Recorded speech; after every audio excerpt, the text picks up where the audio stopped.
Good evening again. The hour of 7:30 p.m. having arrived and a quorum of voters being present, it is my distinct pleasure to call to order the reconvened 2024 Tewksbury Annual Town Meeting. My name is Dustin Weir, and I am privileged to serve as town moderator this evening. Let the record show that a properly served and returned warrant is in possession. Please join me in reciting the Pledge of Allegiance.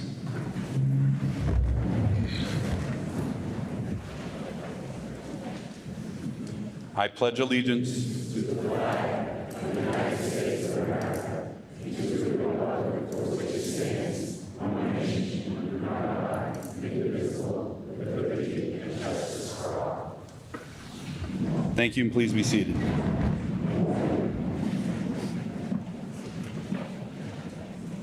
May I have Select Board Member Mr. Mark Kratman please come to the podium for his announcements for items of interest to the Assembly.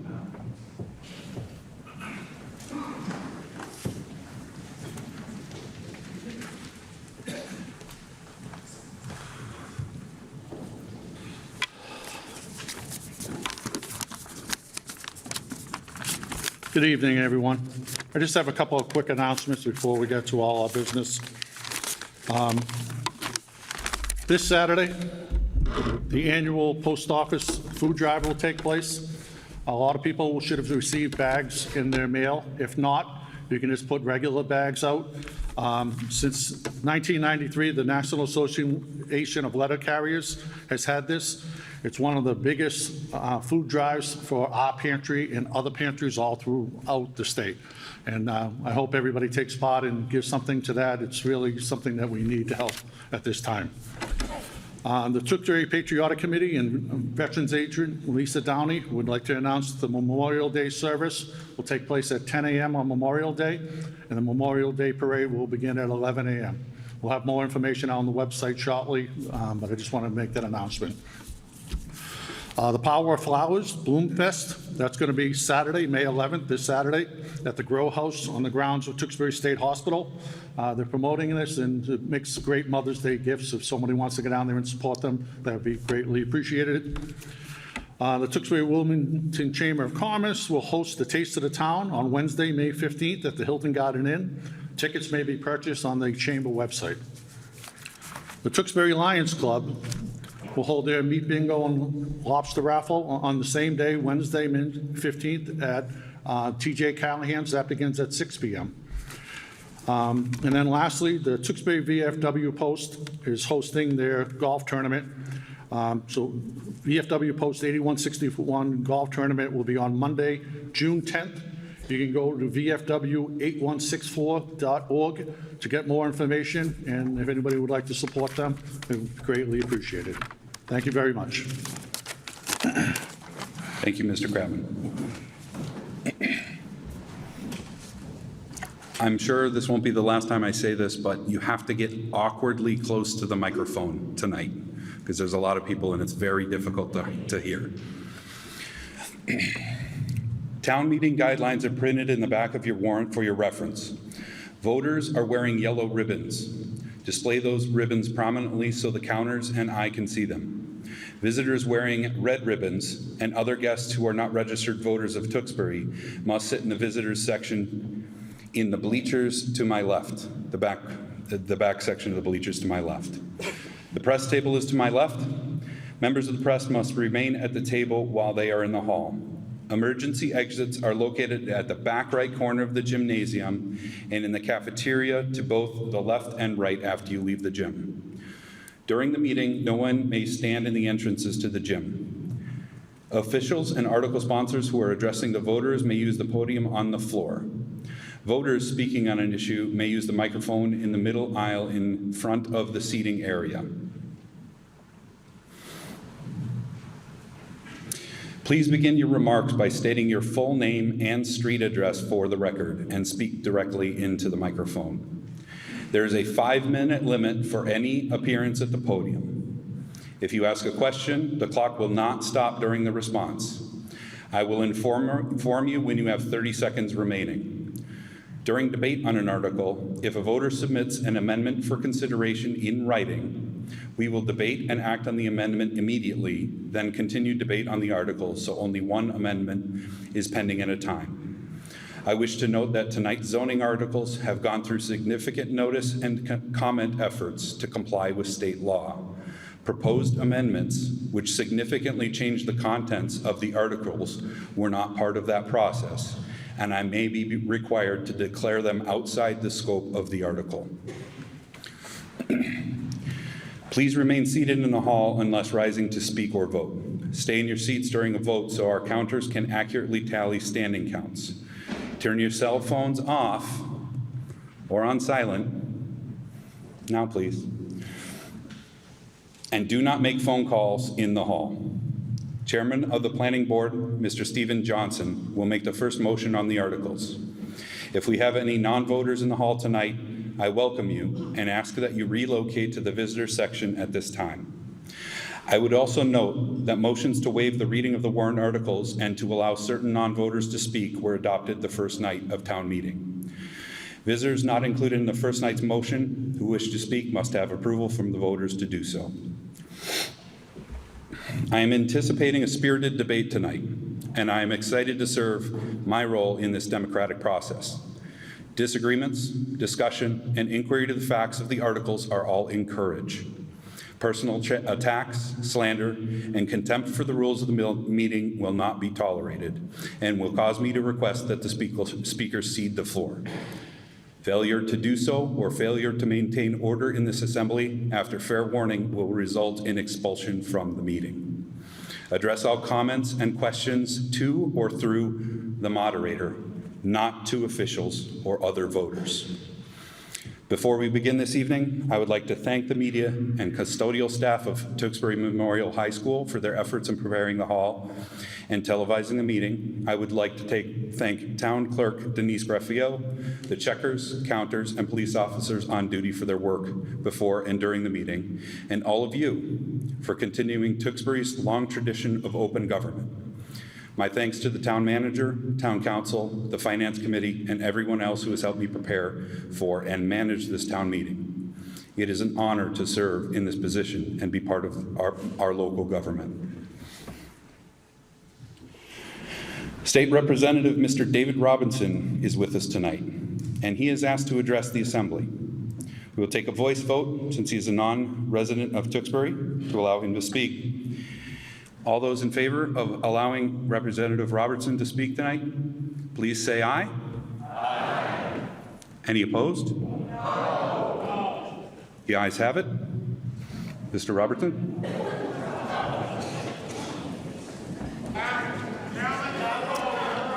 All those who doubt the vote, please stand at this time. 1, 2. Please be seated. Mr. Robertson, if you would wait a moment, please. You may be seated at this time. The motion is to allow Mr. David Robertson 5 minutes to address the Assembly. All those in favor of the motion, please stand at this time.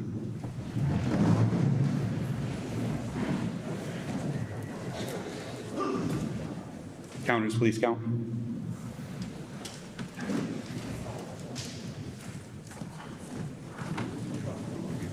Everybody take their time and yeah.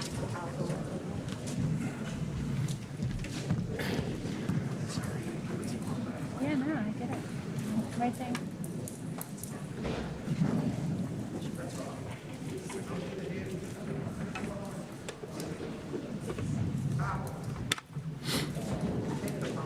Congratulations. Stay here, though. We're going to give it back to you. Yeah, stay here.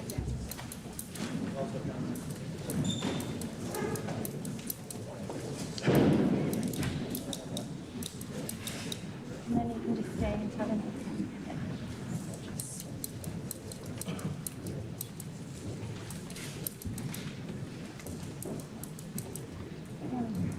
Something going to do that.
We're good. Any opposed to the motion, please stand at this time.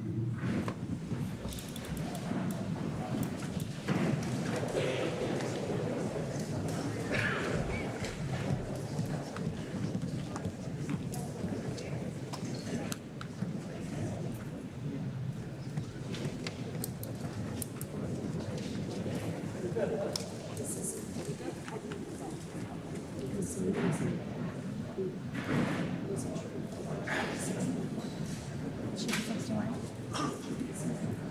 Okay. Thanks. Apologize. I didn't even see that.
I think it's worth mentioning, there was a point of order just now. The question was, do we take any abstentions? If you sit for both counts, you will not be counted in either side. Therefore, by default, as you will have not necessarily been counted, but you won't have been counted, therefore you're an abstention. Those people need to find seats. People at the rear need to find seats. Okay. Someone here and someone here. Is this the last?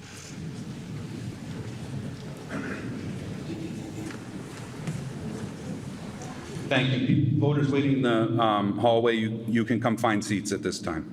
Thank you.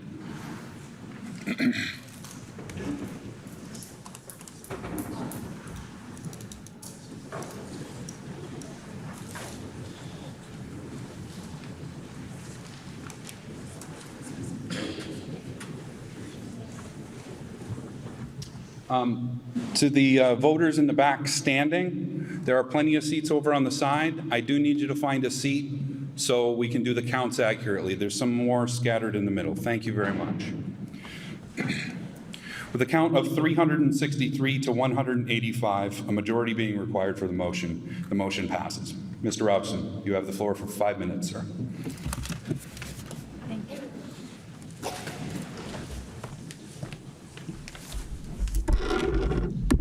Good evening.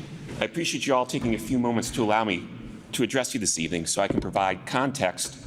I'm sorry, can you hear me? Okay, excellent. All right, I'll talk even closer. I apologize. Good evening. I appreciate you letting me take a few moments to address you this evening so that I might provide some context to the passage and inclusion of what has become known as the MBTA Communities Act, as well as answer as what I will surmise based off of what's been fielded by my office so far to be likely questions based on what we've been asked. In order to help facilitate this, I'm going to describe two distinct but closely related periods of time. The time from 2017 to 2021, which is when this act was passed, and 2021 until now. So, as I mentioned, this was passed as part of the 2021 Economic Development Bill.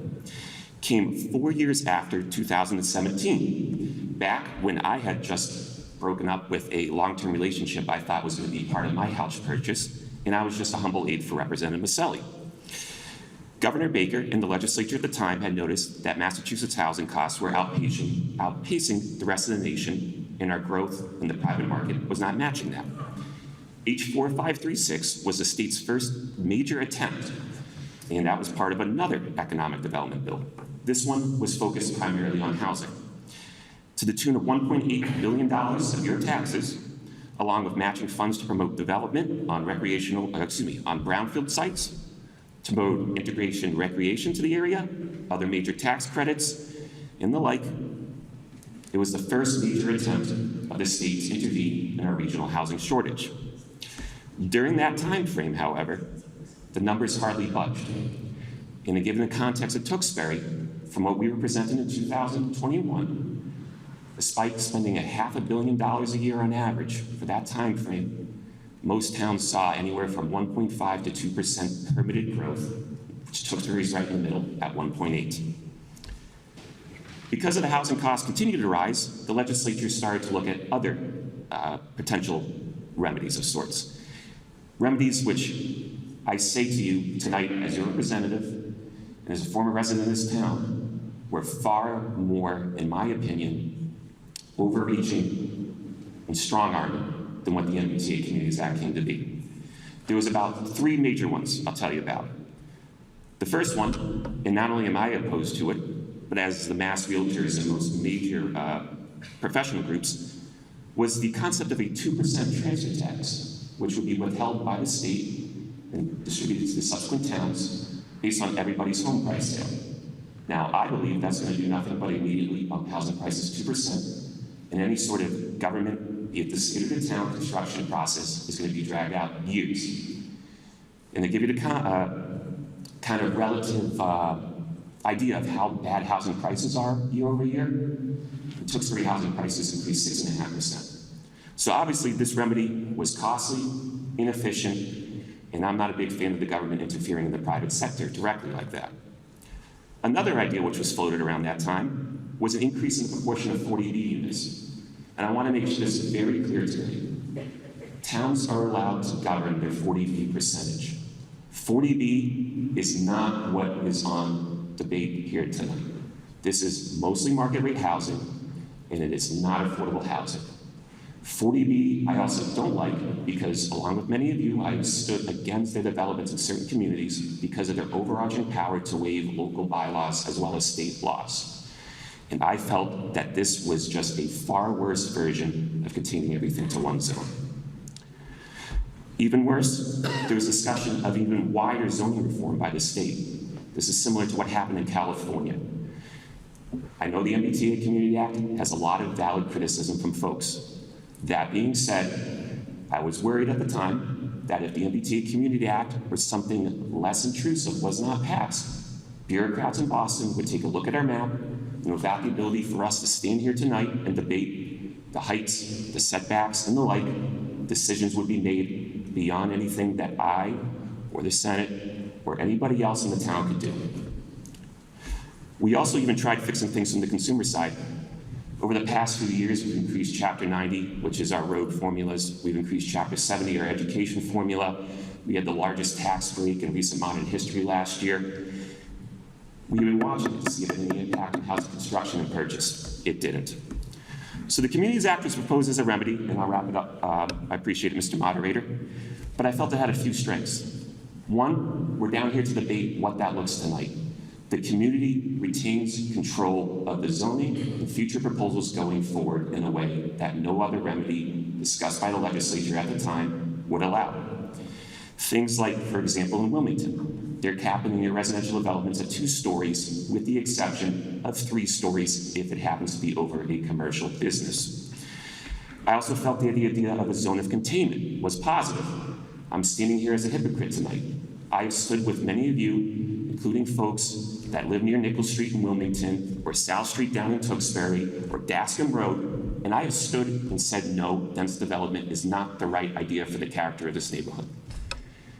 I think the creation of a zone, along with what you all decide here this evening, to set as a set of guidelines, is a good idea to prevent someone in your neighborhood selling their property and building a gigantic 5-story building. That will ruin your neighborhood character, and I believe it's better to contain it all to 1. Unlike 40B, like I said, we may set the 40B ratio, and is that 5 minutes already? Yeah. All right, well, there's a few other things I'm sure folks have questions about the funds and various other things. I'm going to step aside, let Mr. Johnson give his presentation, and I'll be available for any questions thereafter.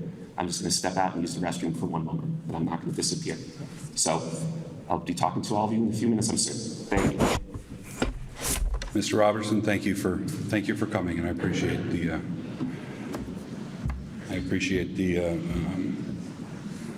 the words. Article 41, to amend the zoning bylaws as detailed in the warrant. Mr. Johnson? Mr. Kosmersky? Do I hear a motion? The Finance Committee will defer to the Planning Board. Mr. Johnson? Thank you, Mr. Moderator. The Planning Board voted unanimously to recommend adoption of Article 41. Further, as part of its recommendation, the Planning Board voted unanimously to recommend the article be adopted without amendment. As the Planning Board is the sponsor of this article, and as there have been extensive discussions, confusion, and misunderstanding about the facts of what this article does and does not do, it is to the benefit of town meeting members to attempt to clarify, correct some of the facts associated with this article before discussion is opened. The MBTA law upon which this article is based does not include a requirement and/or mandate that any units be built. The law only requires, in the case of Tewksbury as an MBTA adjacent community, to designate a zone that would allow that a certain number of units could be built. In Tewksbury's case, that number has been determined to be 1,214 units.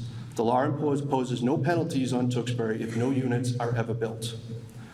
The zoning proposed in this article tonight is large enough to accommodate the 1,214 units, which is to say there is no extra usable space in the zone beyond the space needed to accommodate the required number of units.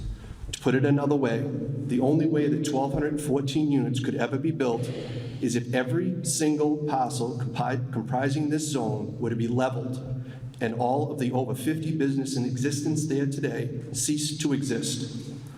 For a more mental picture of what this would mean, that is O'Reilly Auto Parts, Alfresca's Market, Alfresca's Restaurant, the Laundromat, Balance Spa, the new Starbucks, the new gas station, Cape Real Estate, Tewksbury Fitness, the Laundromat, Fresh Looks, Batters Up, the Brazilian Jiu-Jitsu Gym, La Vida Dolce, the Nail Salon, the Dry Cleaners, Angelina's, Long's, Treehouse, McDonald's, Oakdale Liquor, Perfectos, Fantastic Sam's, the Hallmark Store, Market Basket, Papagino's, and CVS.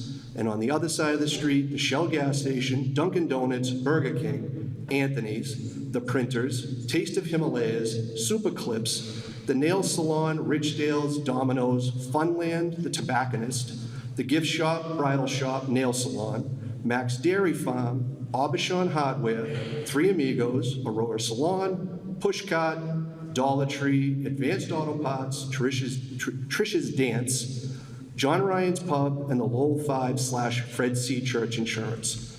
All of it. The two, all would have to be leveled and replaced. There is no feasible way to add 1,214 units without using every one of the parcels that those businesses currently exist on. Regarding infrastructure, there are a few points that need to be clarified based on some of the information that's been out there. There is no circumstance in which the usage needs of 1,214 units would be added to the existing infrastructure usage in the zone. That's because, as was just highlighted, you cannot add 1,214 units without removing all of the current businesses and usage that they produce now, which is to say water, sewer, traffic. If you want to presume that all 1,214 units are being built, the effect on the town's infrastructure is not the addition of 1,214 units. It is the net difference between the usage of the 1,214 units and the deduction of the usage previously produced by the over 50 businesses listed a few minutes ago. Both cannot exist at the same time. More importantly, neither the law nor this article removes the planning board from the approval process. The planning board would retain some authority over the review and approval of any proposed project, regardless of size, through site plan approval. Specifically, the planning board would have the authority to review and evaluate any proposed project potential impact on town's infrastructure. And if that impact requires infrastructure improvements by the developer, the planning board would have the authority to seek those improvements from the developer as part of the approval process. In the event that a developer is either unable or unwilling to provide the necessary infrastructure improvements, the planning board would have the ability to seek a reduction in the size of the proposed development to address the infrastructure impacts, as well as, in the most extreme event, deny site plan approval to the proposed project. A related infrastructure concern that has been raised is the potential impact on schools. I think the current and foreseeable future capacity was addressed more than eloquently on Monday night by town meeting members as well as several elected officials, so I will not go further on that. The other related note is that neither the law nor this article removes conservation restrictions or regulations from any project proposed under this bylaw. A developer would not be able to bypass those restrictions or regulations, unlike a 40B project, for example. Wetland restrictions, stormwater compliance, etc., are untouched by the law and this article.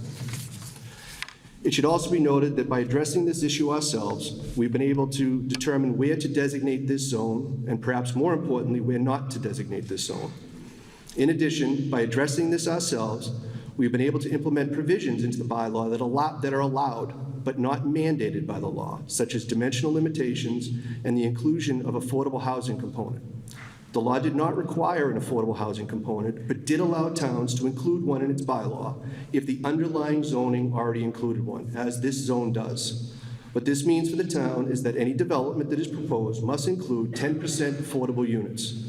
Not only is this a positive in terms of providing affordable units, it also allows the town to continue to maintain its goal toward having at least 10% affordable housing, which protects the town from facing forced 40B projects. Should the town at some point lose control of determining where and how best to comply with the law, any guarantees or wishes made by or to the town, residents, boards, or elected officials as to where this zone should or shouldn't go and what will be included in the ultimate bylaw may be removed from our control and be determined without town wishes or input taken into consideration.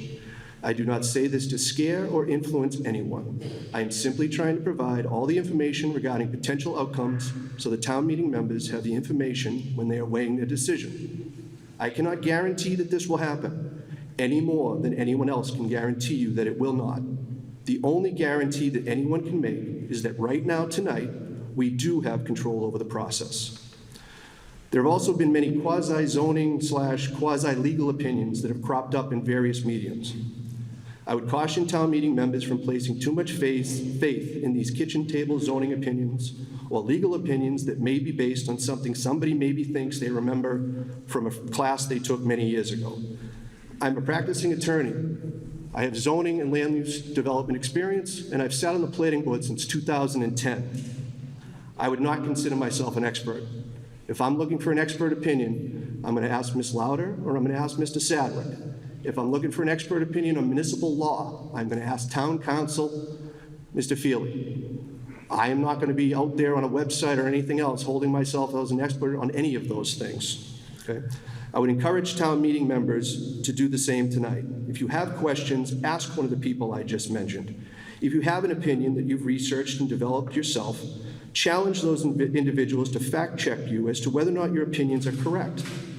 The only legal related comments that I will make here pertain to a couple of things that have been floated around that should be clarified, and I'll ask town council to fact check me if I am correct. Regardless of the outcome of tonight's vote, yes or no, Tewksbury will not have standing to become part of the Attorney General's lawsuit against Milton. Mr. Feely, is that correct? Regardless of the outcome of tonight's vote, any decision issued by the Massachusetts Supreme Judicial Court will apply to Tewksbury, as it will to any and all communities that fall under the MBT Act. Only decisions that are specific to Milton, such as, for example, a decision involving the dispute over its designation of its trolley line. This type of decision would not have a bearing on Tewksbury. Mr. Feely, is that correct? Thank you. With that, Mr. Moderator, I would ask that you open the floor for discussion on this article. Thank you very much, Mr. Johnson. The floor is open debate. Anyone wishing to speak, please line up behind the podium at the center of the gymnasium, and we will debate the article in an orderly fashion. When you come to the microphone, please remember to get awkwardly close to the microphone so people can hear you, and state your name and address for the record. Thank you. Mr. Kratman. Yep, thank you. Mark Kratman, 101 Merrimack Meadows Lane. This is a simple question, I believe, to all the residents. If this law or this mandate was not put in place, who in this room would be saying we need 1,200 units to be built in this area? It doesn't make any sense. Now, you can say that this area will not be, they're only going to build in a certain area, they're not going to tear down all this place. I love the fact that we talked about all these businesses, because if housing is built down in this area and it's that congested, if you go down there on a weekend now, on Saturday and Sunday, 3 or 4 cars get through the light. There's no money on any plan to do any mitigation in there in the next 5 or 10 years. There's no TIP project that's put out front. They'll tell you that the residents are not responsible to pay for the mitigation. But nobody has said that the state's responsible for paying for it.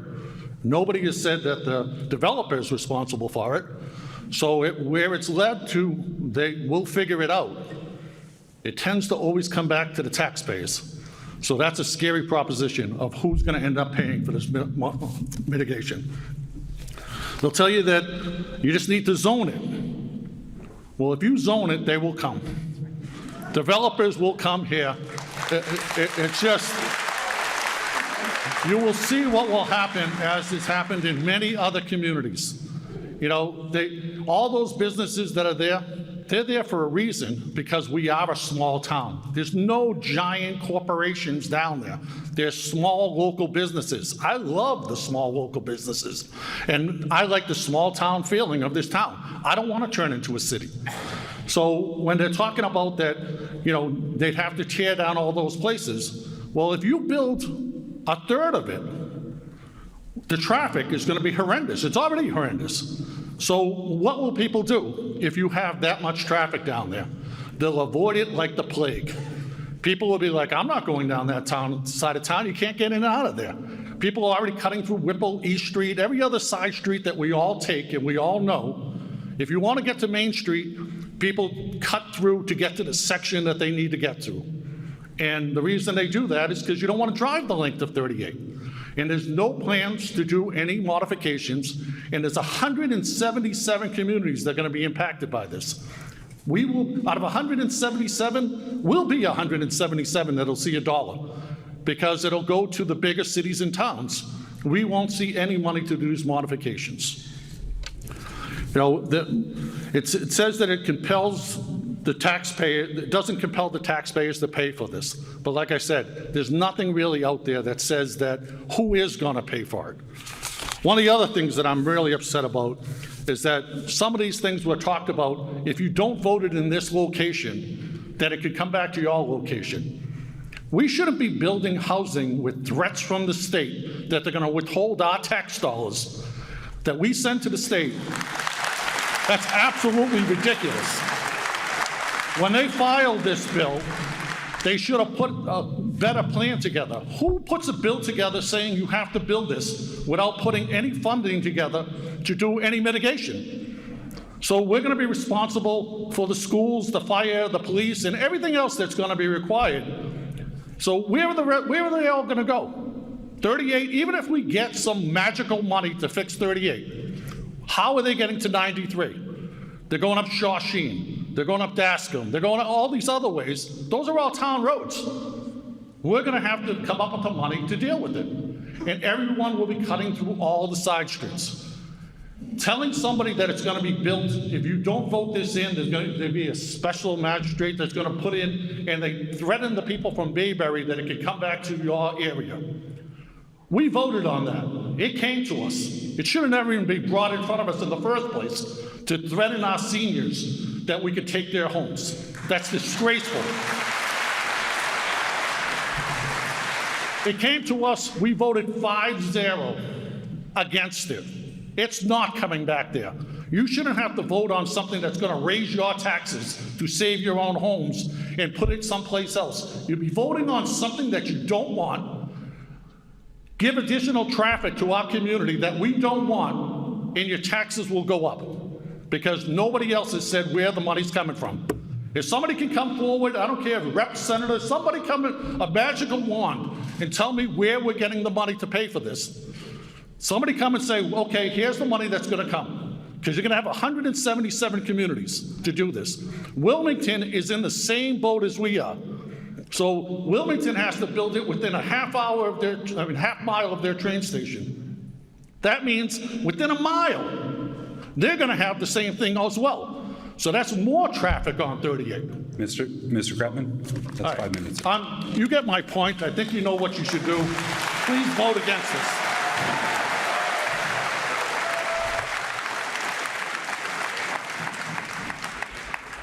Mr. Kratman. Mr. Russo. That was very spirited, Mr. Kratman. Thank you.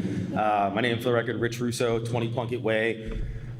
Tewksbury residents, I stand before you today in opposition of this article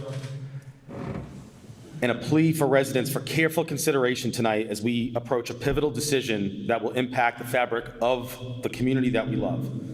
The issue at hand, of course, is the MBTA Communities Act, and while it may seem appealing on the surface for some, I urge you to think critically about its potential consequences, some of which Mr. Kratman spoke of. First and foremost, let us not forget the fundamental principle of local governance and autonomy. The MBTA Communities Act seeks to impose regulations that would encroach upon our town's ability to make decisions that best suit our unique needs and circumstances.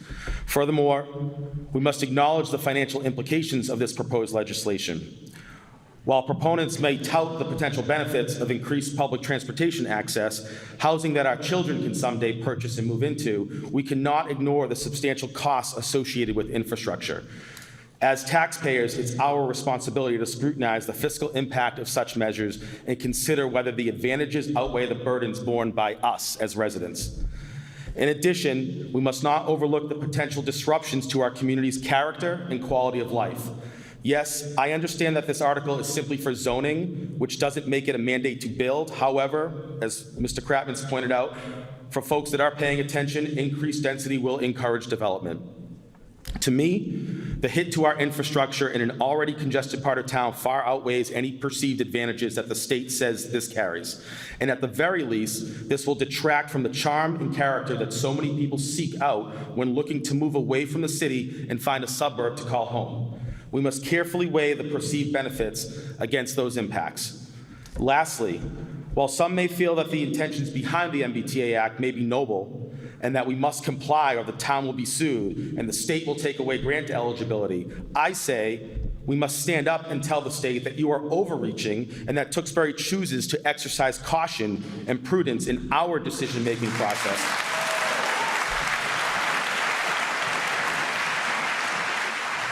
And not cave to the fear-mongering opposing side.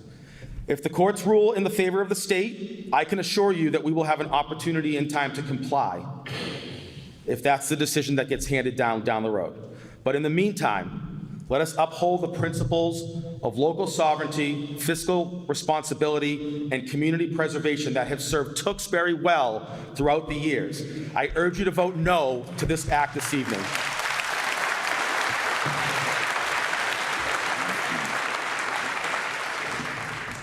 Thank you, Mr. Russo. Thank you, Mr. Moderator. My name is Jim Duffy. I live on 6 Virginia Road, and I rise in support of this article. One of the most common concerns by residents is traffic, as my two previous speakers have mentioned. But, you know, no one actually has a remedy for that problem. I can't think of one planning board meeting where a proposal to develop a commercial or residential project when traffic isn't raised as a reason to deny or modify a project. Traffic is not a Tewksbury problem. It's an Eastern Massachusetts problem. The MBTA Communities Act is an attempt to mitigate the very traffic concerns we all complain about by making it possible for residents to use public transportation now and in the future. Providing responsible zoning for housing makes sense as well. This act, although not perfect, is an attempt to mitigate two major regional issues: traffic and housing. Apartments and condos provide an affordable alternative for seniors, our kids, and grandkids to continue to live in Tewksbury. Some opponents to these articles are correct about some things. Tewksbury will look different in 10 to 20 years. Police, fire, and DPW equipment will need to be updated or replaced. Water and sewer infrastructure will need to be improved and updated over time. These will be necessary whether or not the articles pass. We will not be increasing the school student population, as some have alluded to. According to the Department of Elementary and Secondary Education, between 2010 and 2011 school year and the current school year, 23-24 school years, Tewksbury has seen a decrease of 701 students with an increase of 1,291 dwelling units over that time period.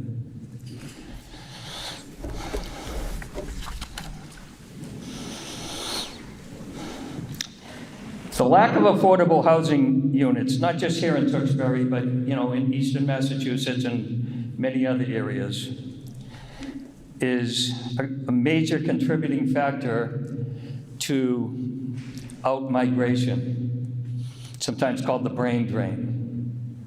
People are moving away so that they can afford to live somewhere. In closing, I believe, in my opinion, it would be short-sighted and irresponsible for us to kick this can down the road to the next generation of Tewksbury residents and leaders. And I hope you will support the article. Thank you, Mr. Moderator. Thank you, Mr. Duffy.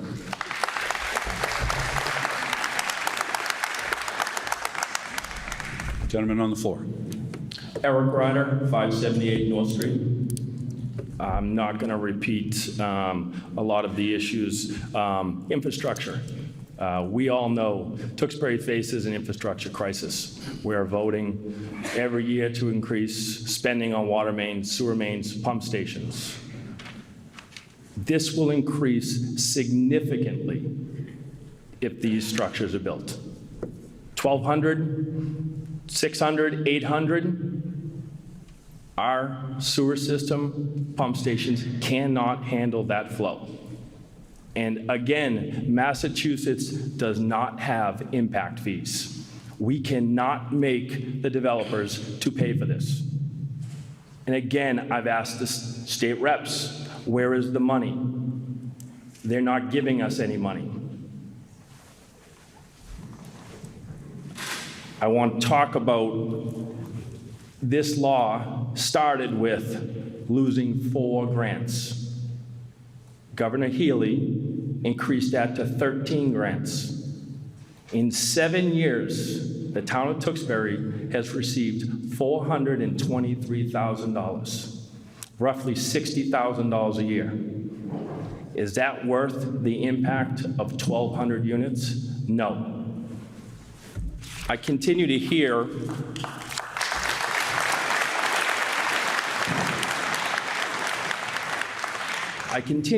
that this is a mandate to zone. However, I'll quote our governor in a interview with the Worcester Business Journal, December 7, 2023.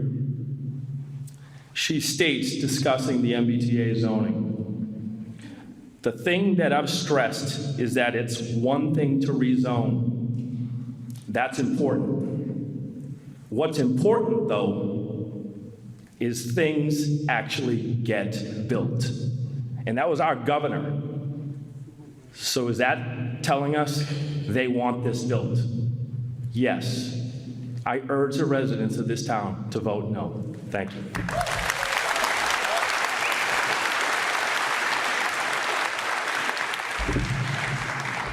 Thank you, Mr. Ryder. Yes, sir. Good evening. James Mackey, 47 Riverdale Ave. I rise tonight in support of this, but I want to be clear on a few things. I had a speech prepared that I was going to speak to and go through facts. Mr. Johnson did a very good job laying out the facts, and it's been clear that some of the other information and chest beating that's been raised, saying scare tactics, and talking against that are in fact scare tactics themselves. Mr. Mackey? Yes. If you could get a little closer to the microphone. All right, that better. Fair enough. So, as we just heard, impact fees. Correct. We cannot impose impact fees. They are not a thing in Massachusetts. However, we did hear from Mr. Johnson, the chairman of our planning board, and confirmed by town council, if something is built, wants to be built, that exceeds what the infrastructure can support, the developer would need to pay for that. If they choose not to or are unable to pay for it, this project needs to be reduced. If they don't agree to reduce it, the site plan would be disapproved. Great example of all the things that are being touted around that are just factually incorrect. Now, I want to be clear that I don't support the law. There are lots of laws I don't support, and we've been talking about this for 2 years. Lots of work from select board, planning board, finance committee, various town staff members have gone into this article, getting to this point. There have been numerous public information sessions. I wish we had this level of support during that process before we were pushing up against the deadline, because, again, I don't like the law. What we did over the past 2 years was find the least impactful situation for Tewksbury. We found a place where, as you heard earlier, it is unlikely, highly unlikely, that 1,200 units ever get built. What is likely is that 200 to 400 units get built. Sorry, 300 to 400 units. What is currently zoned and is currently, as I understand, in the pipeline is a redevelopment project on one of those sites. Understood. So if down the road this has to go somewhere else, I say has to go somewhere else, that is not a threat. It is, if the law doesn't change, we will have to consider where else we would put this if we don't come back to the same zone. That would just mean 200 units, roughly 200 units on that site, and potentially 1,200 somewhere else. So that's a sample of the thought process that all of the boards, committees, staff members went through as we went through this process. Again, lots of laws we all don't like. If we didn't have to pay taxes, a lot of us wouldn't. If we could drive whatever speed we wanted to, we would. But unfortunately, it's a law. As we've been saying, as a lot of people have been saying for the last 2 years, if you don't like the law, we need to reach out to our state reps, our state senators. I think it is wholly irresponsible to just say, we're going to disobey the law and there's not going to be consequences. The consequences won't be the grants. If the grants were the only consequence, I would be against this bill. It's that simple. $400,000 is a drop in the bucket. Too easy. But there is more than that. If we have to fight the state and we have to pay for attorneys, that's going to get very expensive. If the special master is imposed, that could be worse in a whole lot of ways that Mr. Johnson was very eloquent with, that explained it far better than I, which means they could do things like remove the 10% underlying zoning that we included. So again, I'm not going to belabor the point. I just want to say, please consider this. Think about it. This isn't a knee-jerk reaction. This has been discussed for a very long time, trying to mitigate the impacts to Tewksbury as much as possible. This was not a, we're going to roll over for the state. This is, how can we make the best of a very poor situation and limit the impacts as much as possible? I believe that over the past 2 years, the staff, the planning board, finance committee, all the other involved committees have done their job with the best interest in Tewksbury in mind. Thank you. Thank you, Mr. Mackey. Yes, sir. Thank you, Mr. Moderator. Jonathan Champa, 21 Susan Drive, member of the planning board. So Mr. Robinson is probably sweating over there because I send him very regular emails about all the things I disagree with that are coming before him. And a number of them have passed, and I'm not happy about it, but I'm not out there fighting those particular laws. My opinion has always been, if you don't like the laws, take it to the ballot box, try to find representatives that will try to follow the things that you believe in, and if there's enough people that can get them elected, then that will move things in your direction. So We've had crowds like this, for myself, going back to the late 90s, early 2000s. It was the mall project, and it was a battle of economic interest versus traffic. Then, fast forward 15 or so years, it was the casino. Again, economic impact versus traffic. If you're solely against traffic, that means you are against those two projects. If you are in favor of either of those two projects, then your interest is really just the money offset versus the traffic offset. How much money will it take for me to be willing to bear the decrease in quality of life in Tewksbury? And like many of you, yes, I loved Tewksbury when I came here. I still love it. I've been serving it for a number of years. This process, when it was first brought before us, and talk about a rough time to join the planning board, but we've had community outreach meetings, many of them. Mrs. Lauder's phone has been ringing, her emails, people asking questions and getting information. We've had vision sessions at the library. We've had planning board meetings where we've invited the public to come and speak. This didn't just pop up at this meeting. There's been a lot of opportunity and a lot of public input. And at this point, I'll just bring it back to a simple principle that when I put through my name in for planning board, a good friend asked me, what's your philosophy on planning? And what I told him was a simple truth. We are not going to stop development in Tewksbury. We can't roll back development in Tewksbury. The best we can do is try to have intelligent, thoughtful guidance as to how our town moves forward. You can't deny that we have an affordability issue when it comes to buying homes in Tewksbury. And I'm not talking about 40B, I'm not talking about affordable housing. What I mean is, look around. We have a lot of grandparents in here whose kids or grandkids cannot afford to live in this town.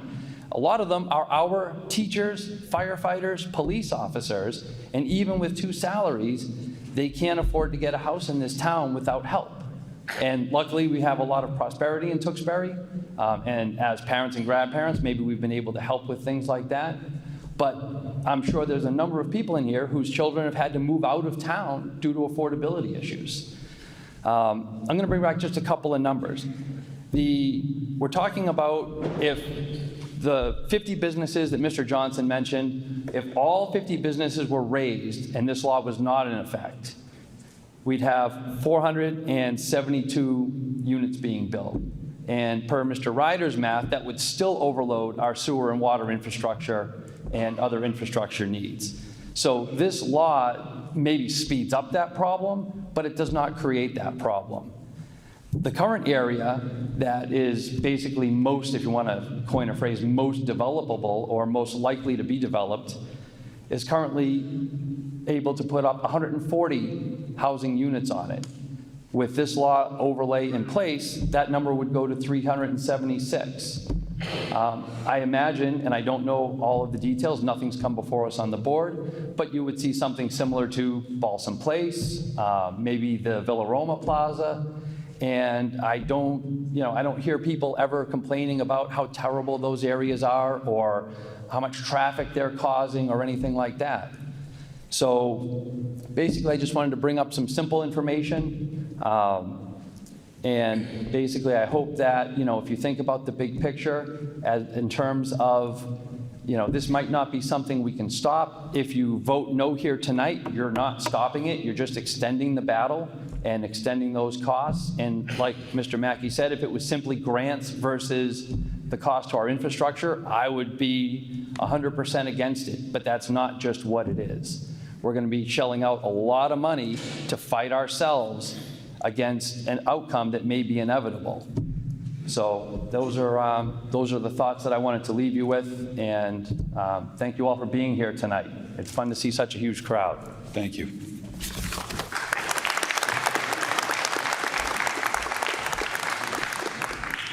Please adjust the microphone. Yeah, the big All right, one. this one, yeah. Yeah, and get close. Name and address, please. And Serena Ryder, 578 North Street. So 2 years ago, almost to this day, back in 2022, Tewksbury residents came to town meeting, like myself, I did, to vote in a new zoning bylaw. Development of the zoning was a huge undertaking that took over 6 years to create. So we're talking, they keep on talking about this, how long this took to create. The zoning bylaw that's in place right now took 6 years. So the zoning bylaw committee was a group of experts, attorneys, residents, and elected board members whom the town entrusted to ensure the zoning was best for the town. The zoning bylaw committee determined that that correct number of housing per unit per acre in the area named Main Street A, which is what we're voting on today, was 7. The number 7 provided an opportunity for responsible growth that considered our aging infrastructure, school capacity, and public safety while preserving our strong community roots, culture, and town feel. The state of Mass, which doesn't know Tewksbury, or quite frankly, doesn't care about us because we don't even get the kind of grants or funding that other towns do, is telling us what we do not know, that we do not know what is best for our own town. Governor Healy, who I don't recall has ever stepped foot in Tewksbury, demands we increase our units per acre from 7 to a minimum 18.8. Minimum. The zone for a minimum of 1,214 housing units. And if the state truly cared about housing affordability, it would have required affordable units in its requirements, but it didn't. The state is mandating this with zero funding to support the devastating impact of potential developments of this density would bring to the taxpayers of Tewksbury. Okay, we won't go on who's going to pay for it. This has already been debated, right? We all know it's going to be us, right? The state won't pay anything. And who is going to foot the bill for this reckless plan? Us.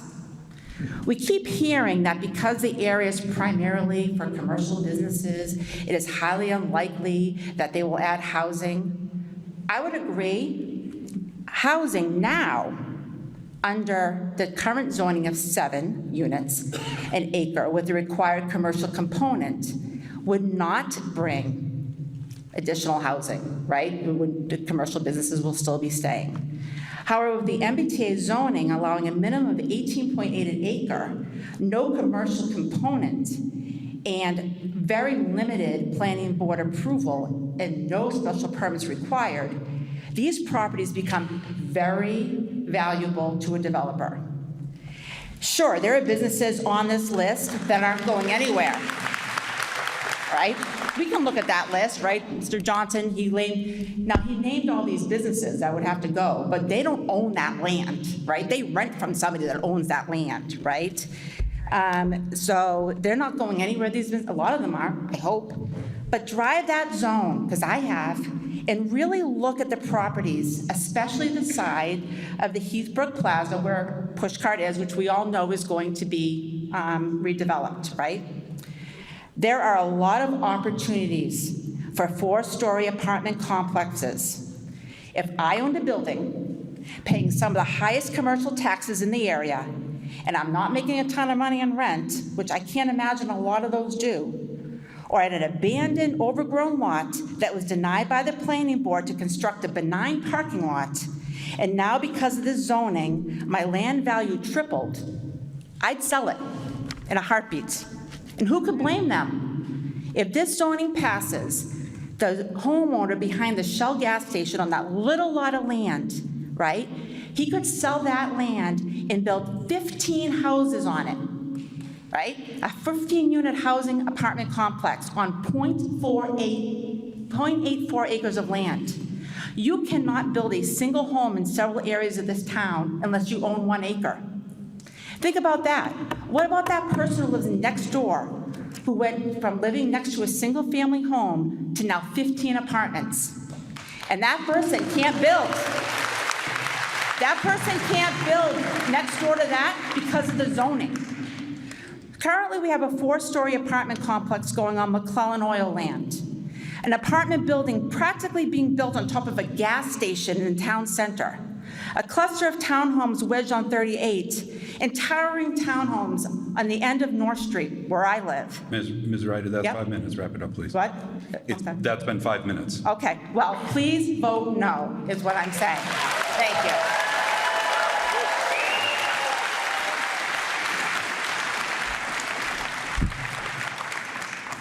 Yes, sir. Yeah, Richard Cuco, 73 Emerald Court. Just two questions. The first one is, unless I'm misunderstood, is it a minimum of 18.8 per acre or a maximum of 18.8 per acre? We have our first question. Ms. Lauder?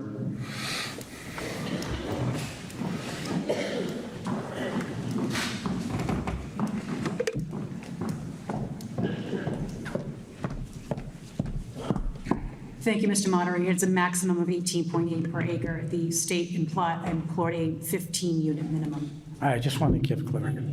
And my second point is, I'd like to make a motion to move the question.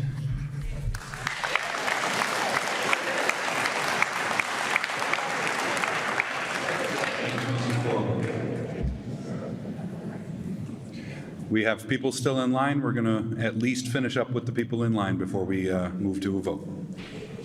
Yes, sir. Jared Peroni, 41 Northgate Road. I'd just like to preface by saying I am terrified to stand here, so apologies if I stammer during this. I will not stand here and pretend to be the smartest man in the room. I never graduated college. I won't stand here pretending to be an expert on law, on zoning, on engineering, or anything of the sort.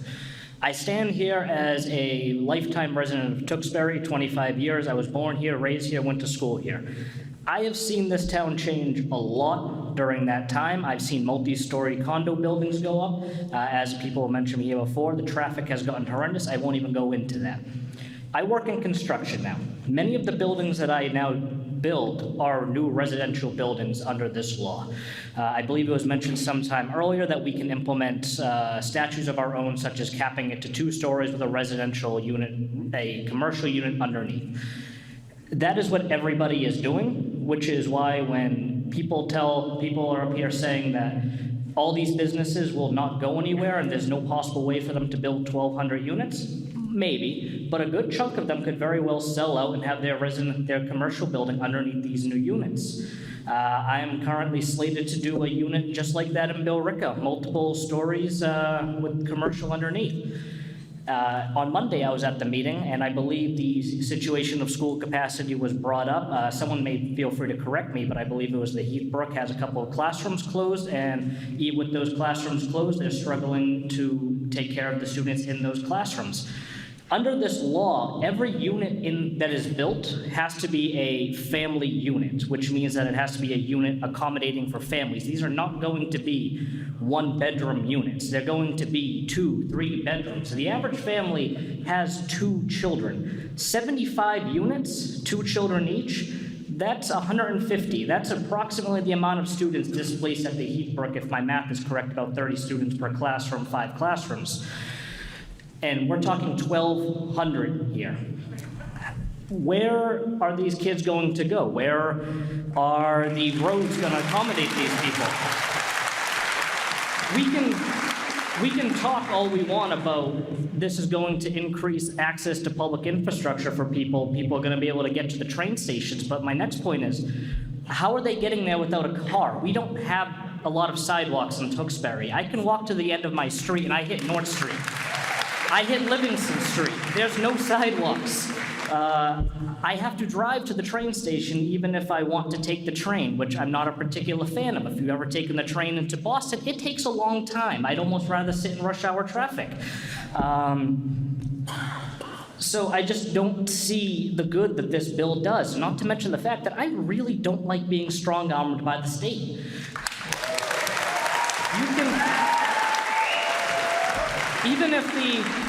Even if the state was footing the entire bill for this, let's not forget that that's still our tax dollars. The money doesn't come from nowhere. That's our money. They're just calling it something else.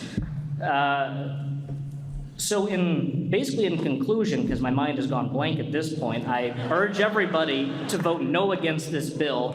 I don't think it's what's best for Tewksbury or for us. Thank you.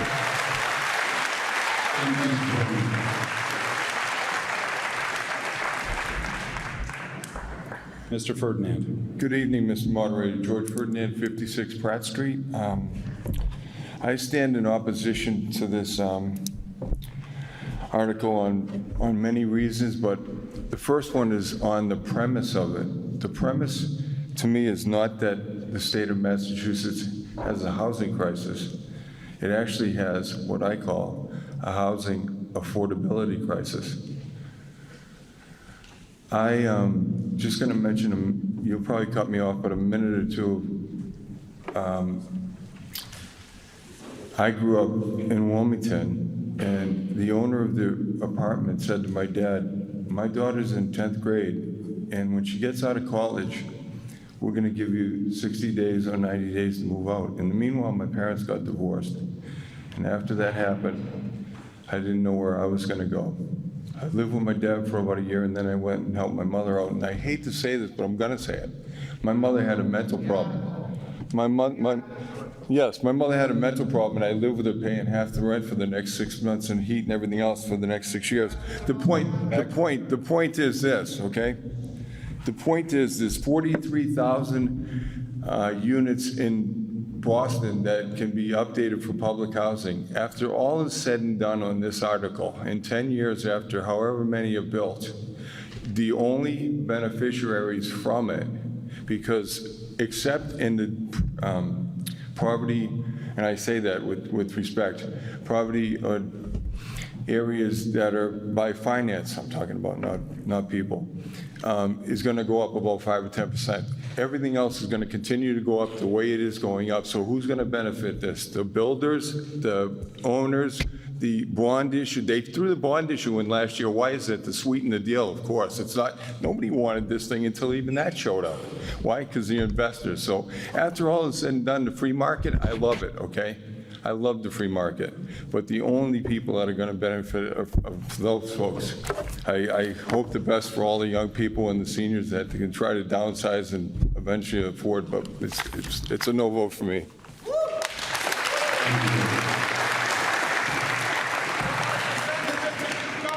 I'd like to second Mr. Chuko and please. We have the motion to move the question. There's nobody in line. After I get a sip of water, we will move the question.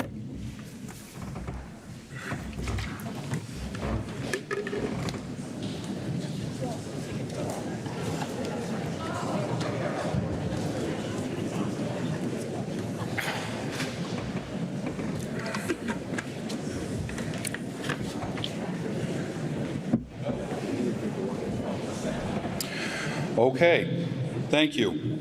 Article 41. Article 41 will require a majority vote. We're going to take the vote in standing in the normal order, the yeas first, the nays second. Would all those in favor of the adoption of Article 41 please stand at this time and be counted? Please remain standing until you make eye contact with your counter and they indicate you can sit down.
Please be sure your ribbons are on full display.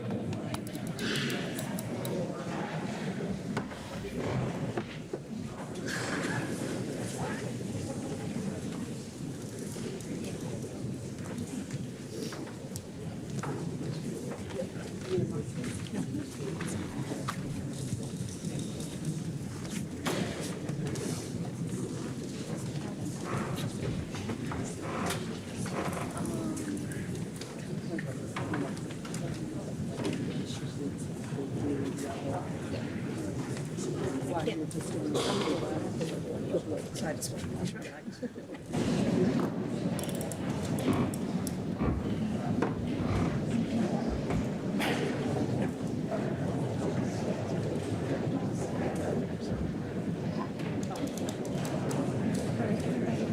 ready?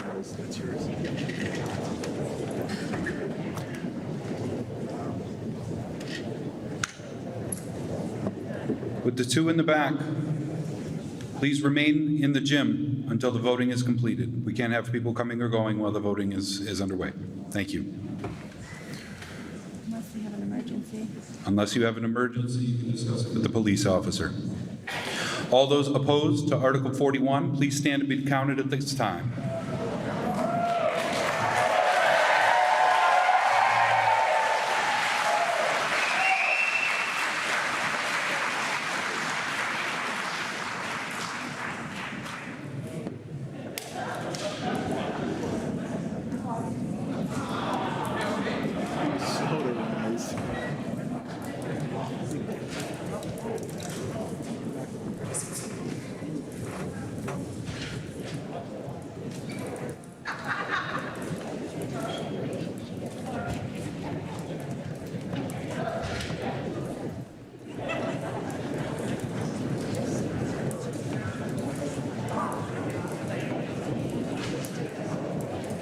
Thank you.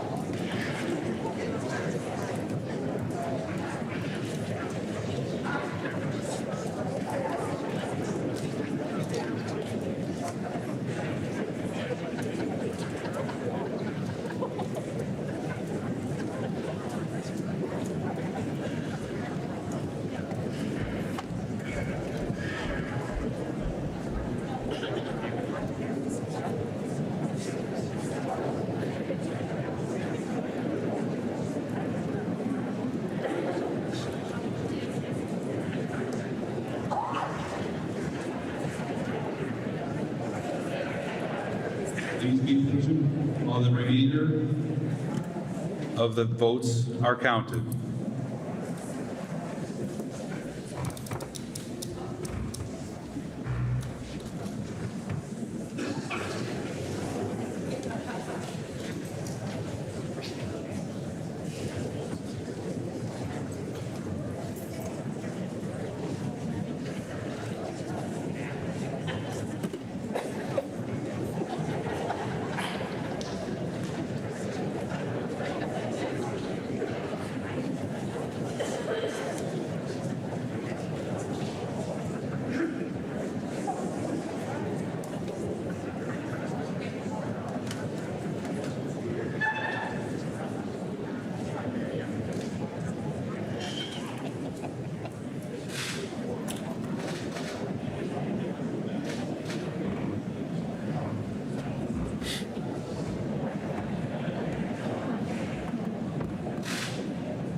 Looks like the voting is concluded. Officers, you may let people leave now. Thank you.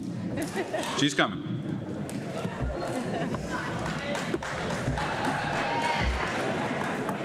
Sorry. You need a raise. Big section. Thank you.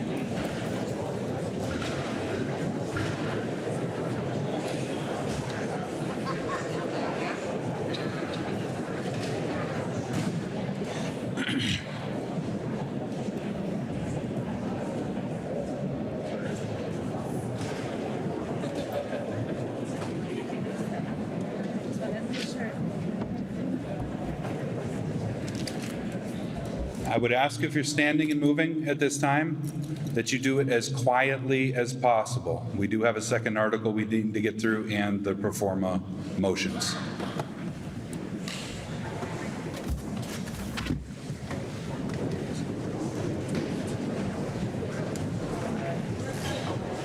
With a vote of 142 yeas to 565 nays, Article 41 is not adopted.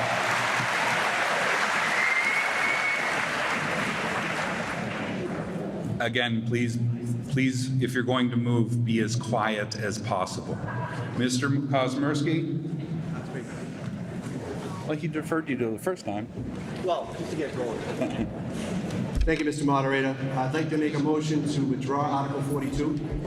We have on the floor a motion to withdraw Article 42. We do have to have a vote at this time, so if you didn't make it to the doors, please stand where you are.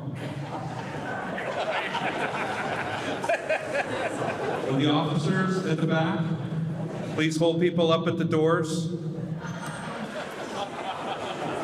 Have the taser if you need.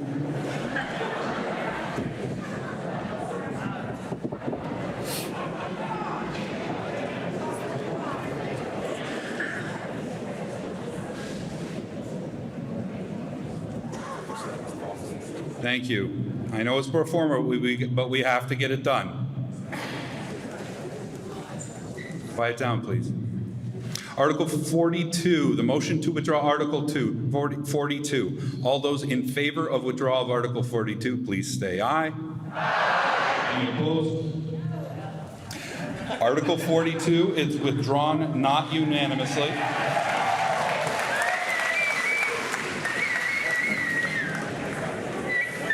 Mr. Kosmersky.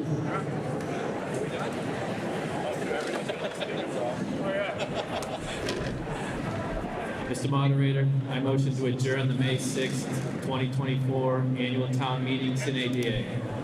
Motion to adjourn. All those in favor of adjournment, please say aye. Any opposed? The meeting is adjourned. Thank you.